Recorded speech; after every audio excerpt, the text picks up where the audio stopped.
Isu yang kedua tuan ini betul, saya nak bagaikan isu tol. Kita tidak nafikan bahawa kenaikan tol memang tidak boleh dielak. Kerana kalau kita lihat kenaikan tol ini sepatutnya telah bermula tahun 2008. Bila tahun 2008 tol sepatutnya naik tapi tak naik. Kerajaan kena membayar pampasan kepada syarikat konsesi. Saya tengok daripada 2008 56 juta, 2009 73.6 juta, 2010 168 juta, 2011 221 juta, dan kalau sampai 2015 dia namakan 1.1 bilion. Kerajaan kena membayar pampasan kepada syarikat-syarikat konsesi. Kalau kerajaan membelanjakan sampai 1.1 bilion, apakah ini adil kepada rakyat yang tidak pernah menggunakan tol? Ada rakyat di luar bandar, mereka tak perlukan tol, tetapi mereka terpaksa menanggung. Kerana kalau 1.1 bilion ini dibelanjakan kepada semua rakyat, maka rakyat akan mendapat faedah. Tetapi bila kita membayar pampasan kepada tol, maka hanya orang-orang yang menggunakan tol saja yang mendapat faedah. Sebab itu saya lihat bahawa kenaikan tol memang kita tidak boleh nafikan. Namun demikian, walaupun tol naik, tetapi saya lihat kesesakan masih lagi berlaku di waktu-waktu peak hours, waktu kemuncak, queue-nya panjang. Jadi saya nak cadangkan supaya kerajaan perkenalkan dua sistem bayaran tol. Satu waktu puncak, mungkin 7.30 pagi sampai 10 pagi, yang ini okey, gunakan tol yang standard. Tetapi di luar waktu puncak sepatutnya diberikan kurang bayar. Jadi ini boleh mengelakkan bagi mereka yang tak terlibat dalam aktiviti-aktiviti puncak. Waktu puncak mereka boleh keluar selepas pukul 10, nak balik sebelah petang mungkin pukul 5 sampai pukul 7.30. Itu waktu puncak. Siapa guna lepas 7.30, okey, bayar kurang. Jadi siapa nak bayar kurang tu boleh lewat balik sikit. Juga ada waktu public holiday. Saya tadi seputih cakap pasal pelancongan. Betul, kita kena menggalakkan pelancongan dalam negeri. Ini kadang-kadang kalau kita lihat hari cuti nak datang Kuala Lumpur, kalau dalam daripada Selangor nak masuk wilayah Persekutuan pergi Kuala Lumpur, saya tak nampak mana jalan yang tak ada kena tol. Daripada Tanjung Karang nak sampai ke Shah Alam, saya kena melalui 5 tol. 5 tol kena bayar. 5 tol kena bayar dan naik harga pula. Kalau dulu hanya bayar RM8.20, sekarang naik RM10.70 sehala. Jadi kerana itu, kalau kita boleh memberikan pengecualian atau kurangkan kadar tol waktu public holiday, memberi peluang kepada rakyat-rakyat di luar bandar untuk bersama-sama keluarga untuk bercuti, untuk melancong di waktu yang datang ke Lembah Kelang.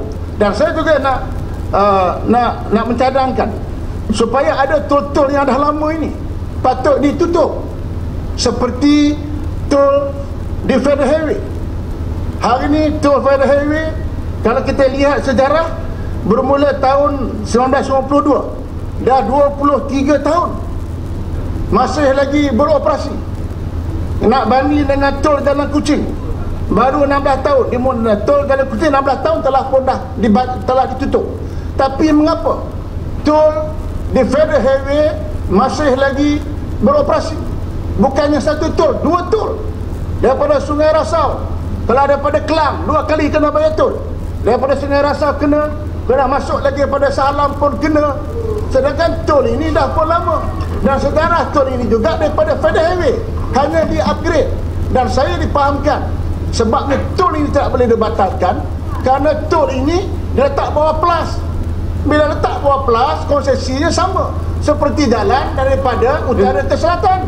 Ini bermakna pengguna-pengguna tol di Federal Highway terpaksa menanggung kos kepada pengguna-pengguna jalan daripada utara dan selatan. Jadi saya ingat ini sudah sampai masa kerajaan kena lihat. Ini sebab orang Selangor marah, sebab Selangor kita kalah. Betul, Selangor orang marah. UMNO sendiri telah beberapa kali buat memorandum. Kita buat memorandum, kita buat demonstrasi, tetapi tidak dipandang oleh pihak kerajaan kerana tol itu diletakkan sekali dengan konsesi PLAS yang saya ingat tak ada kena-mengena. Sebab apa orang Selangor lalu Federal Highway kena menanggung kos yang digunakan oleh apa ni tol utara selatan. Kalau tak boleh tutup semua pada yang dipertua, tutup separuh jadilah. Okey, dia pernah pergi Kuala Lumpur, Sungai Rasau tutup. Apa ni Batu Tiga tutup. Jadi nak pergi kerja dah tak ada jet. Balik boleh kena tutup. Kalau tak ada tutup semua, tutup separuh pun saya ingat dah cukup baik. Ada tiga yang memang pendek-pendek saya masa saya tidak masa banyak yang cakap. Pendek. Disebabkan itu, adakah Kadun Karang bersetuju bahawa sudah sampainya kerajaan akan sebahagian daripada peruntukan tiap-tiap tahun untuk mengambil alih konsesi tol ini, seperti mana yang berlaku di Pen Borneo yang boleh kita bayar tanpa tol sebanyak berbilion-bilion ringgit ini tanpa tol. Sudah sampai masanya, saya kira Tanjung Karang bersetuju dengan saya, kerajaan juga set aside some of the budget every year untuk mengambil alih tol-tol ini. Ya, Tanjung Karang boleh gulung. Ya, sini. Ya, berkata. Terima kasih Datuk Ketua. Saya nak tanya Tanjung Karang, saya tertarik dengan isu bantahan tol yang tegas. Cuma semalam Menteri Kejeraya dalam program di Akademi Kepimpinan Kapten Hussein telah menyatakan bahawa kalau rakyat tak mau bayar tol, maka pengguna lebuh raya harus mencari jalan alternatif. Apa pandangan Tanjung Karang? Terima kasih. Okey, terima kasih. Saya setuju dengan cadangan Setiawangsa. Betul. Dan juga saya baca kenyataan daripada Timbalan Menteri Kewangan daripada Setiawangsa mengatakan bahawa kalau income kita harga minyak naik, pendapatan negara naik, mungkin kita boleh mengatasi masalah tol. Dan saya setuju. Kita belilah. Kita belikan konsesi itu supaya kita dapat meringankan beban kepada rakyat. Tapi yang daripada kota Bukit Katil, saya tak baca kenyataan itu. Tetapi saya tengok-tengok kalau daripada Selangor nak masuk Shah Alam, saya rasa lah tak ada jalan yang tak ada tol. Semua jalan yang ada tol.